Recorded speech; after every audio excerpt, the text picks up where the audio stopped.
Assalamualaikum warahmatullahi wabarakatuh. Nama saya Laura Henisa Putri dengan NPM 2051020209 dari Prodi Perbankan Syariah kelas C.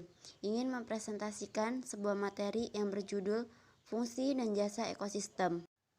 Guna memenuhi tugas untuk mata kuliah Green Economy and Trade dengan dosen pengampu Bapak Alif Rahman Setianto, SE, ME. Yang pertama, ada pengertian dari ekosistem, yaitu hubungan timbal balik atau interaksi berlangsungnya antar sesama makhluk hidup maupun antara makhluk hidup dengan lingkungan tak hidup.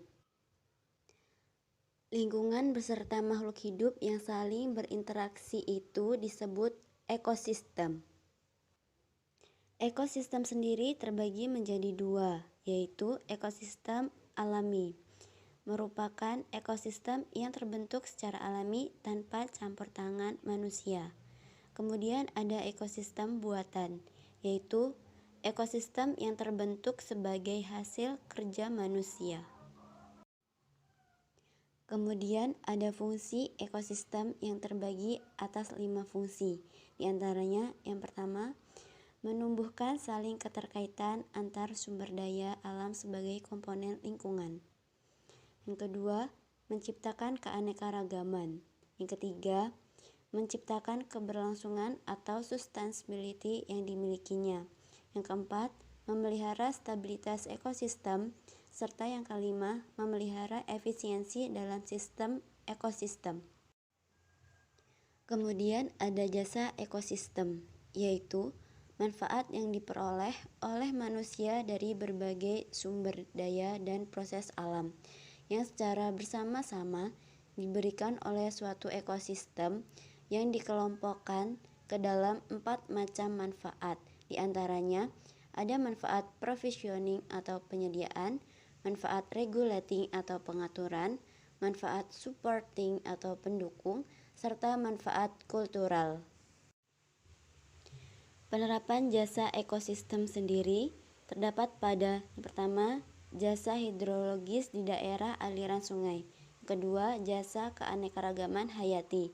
Yang ketiga, jasa landscape beauty atau keindahan alam.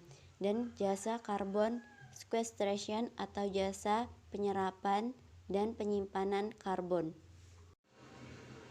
Selanjutnya ada jenis jasa ekosistem yang diklasifikasikan menjadi 4 fungsi, yaitu fungsi penyediaan yang meliputi pangan, air bersih, serat, bahan bakar, dan sumber daya genetik. Yang kedua, fungsi pengaturan yang mengatur iklim, pencegahan dan pelindungan dari bencana, pengelolaan dan penguraian limbah, serta pengendalian hama dan penyakit. Yang ketiga, fungsi budaya yang meliputi tempat tinggal dan ruang hidup, serta rekreasi dan ekoturisme dan estetika. Yang keempat, fungsi pendukung seperti pembentukan lapisan tanah dan pemeliharaan siklus hara, produksi primer, serta biodiversitas. Selanjutnya ada masalah kerusakan ekosistem lingkungan seperti kebakaran dan kerusakan hutan, pemanasan global, penipisan sumber daya alam, punahnya keanekaragaman hayati, serta hujan asam. Dan yang terakhir ada pengendalian kerusakan ekosistem lingkungan.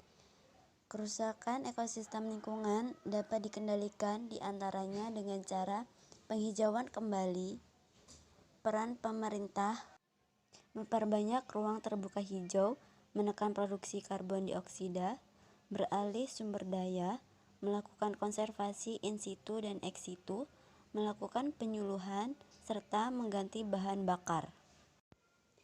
Baiklah, sekian presentasi dari saya. Wassalamualaikum warahmatullahi wabarakatuh.